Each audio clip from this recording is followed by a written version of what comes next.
Tahu, hari-hari berlalu begitu cepat hingga tidak sadar Ariel melupakan balas dendamnya pada keluarganya sendiri. Dirinya merasa hidup berada di antara keluarga kandungnya itu. Walaupun Jessie mengomelinya dan mengejeknya anak lampir, tapi mominya itu akan menjadi dokter paling utama yang merawatnya saat sakit. Ariel pernah bekerja lembur selama 2 hari berturut-turut, hanya untuk mengurus perusahaan keluarga Desi yang berani menjebak dirinya di hari itu. Ia jatuh sakit dan saat itulah Ariel luluh dengan kasih sayang Jessie yang ada di saat ia butuh walaupun terkadang mereka bertengkar mulut, tapi Jessie dengan telaten merawat putranya itu. "Bagaimana nak, apa sudah baikan?" tanya Jessie mendekat dan meraba kening putranya. Ariel memejamkan matanya seakan merasakan rasa hangat mengalir di hatinya, mendapat perhatian dari emak lampirnya itu. "Abang kenapa mom?" tanya Franz tiba-tiba datang.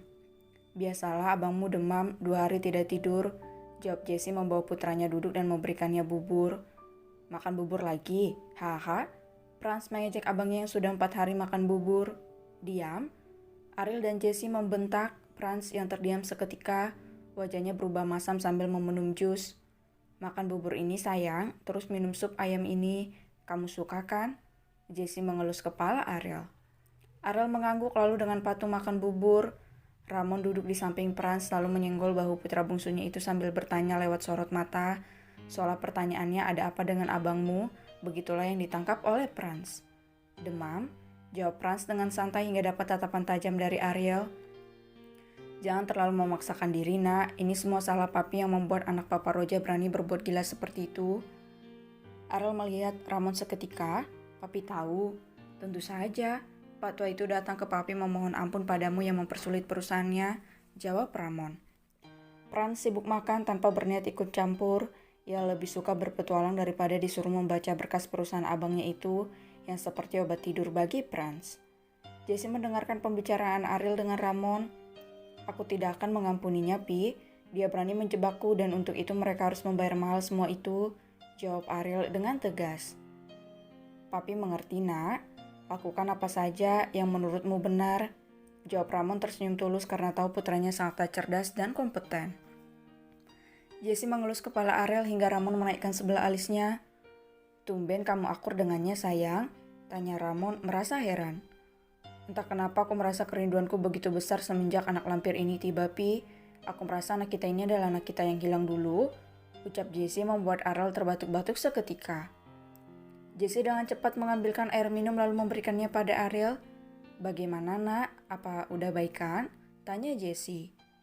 Ramon dan Franz saling pandang, tidak mengerti, tapi Franz lah yang paling terlihat tidak mengerti karena dia memang tidak tahu abangnya itu ada dua. Keluarganya tidak pernah membahas kejadian 27 tahun yang lalu. "Apa maksud Mumi?" tanya Ariel. "Tidak ada nak, makanlah supnya. Bukankah kamu suka?" Jessie mengambilkan sup ayamnya dan memberikannya ke Ariel. Ariel menerima sup itu, walau gugup ia berusaha bertindak seolah tidak tahu apa-apa. Jessie mengantarkan Ariel keluar mansion dan memastikan putranya itu pergi. Jessie melambai seperti istri setia saja pada Ariel. Ada apa sih sayang? Kenapa semenjak dia sakit kamu berubah, tanya Ramon penasaran. Jessie yang tadinya terlihat tegar dan ceria langsung masuk dalam pelukan Ramon, menangis kencang hingga Ramon panik. Franz berlari menyusul Jessie karena mendengar suara tangis Jessie yang menyakiti hatinya sebagai anak yang paling patuh. "Katakan sayang, ada apa, tanya Ramon mengusap air mata Jessie yang mengalir deras padahal mata istrinya itu sudah bengkak. Aku tahu dia bukan Farel, Vi," jawab Jessie sesegukan. "Apa?" Ramon dan Franz menyahut shock, namun Franz yang terlihat lebih shock.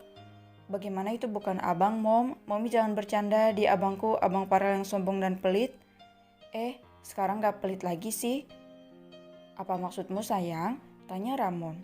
Tubuhnya banyak bekas luka dan itu sangat menyakiti hatiku, Pi. Hiks, sejak kapan para anak kita memiliki luka seperti itu?" jawab Jessie kembali menangis. "Luka?" biar Ramon dan Franz. Jessie menceritakan hari di mana dirinya melihat tubuh Ariel tanpa baju. Tentu saja membuat mereka shock sebab mereka tahu Farel yang sebenarnya tidak pernah ada luka di tubuhnya ataupun bekas luka. Farel hanya punya satu trauma, yaitu saat diculik oleh wanita gila yang ditinggalkan suami hingga menculik anak orang lain. Ramon terduduk lemas sedangkan Franz juga shock berat mendengarnya. Ia akhirnya tahu bahwa dirinya memiliki dua abang yang tampan, jenius, dan pasti kepribadiannya berbeda menurut Franz. Farel pelit meminjamkan apapun padanya, tapi Ariel malah kebalikannya. Pantas saja ia heran tak biasanya Farel mau meminjamkannya barang-barang mahal miliknya. Jadi dia, Ramon tergagap. Iya Pi, dia anak kita yang hilang 27 tahun yang lalu. Hatiku seperti ditusuk-tusuk ribuan jarum tumpul melihat bekas luka di tubuhnya. Bagaimana kehidupannya selama ini? Aku tidak bisa membayangkannya. Isak tangis Jessie. Sayang, itu bukan salahmu, itu salahku. Jangan tersiksa sayang, akulah yang seharusnya menerima rasa sakitmu itu. Ramon dengan tangan gemetar memeluk Jessie. Franz bisa melihat penderitaan antara Ramon dan Jessie saat ini. Ia tidak tahu cerita sebenarnya, tapi ia yakin ada rahasia besar yang begitu menyakitkan saat kelahiran abangnya itu. Sementara Ariel sibuk dengan pekerjaannya, ia terlalu menikmati hari-harinya menjadi penguasa Fox Group hingga melupakan perusahaannya yang sedang diurus oleh orang-orang kepercayaannya. Tuan, Nando datang membawa Pak Roja yang mana pria itu adalah ayah kandung Desi. Kenapa kau membawanya? Tanya Ariel dengan datar dan dingin. Tuan Roja bisa membuat kegilaan di bawah Tuan jika saya tidak membawanya menemui Anda.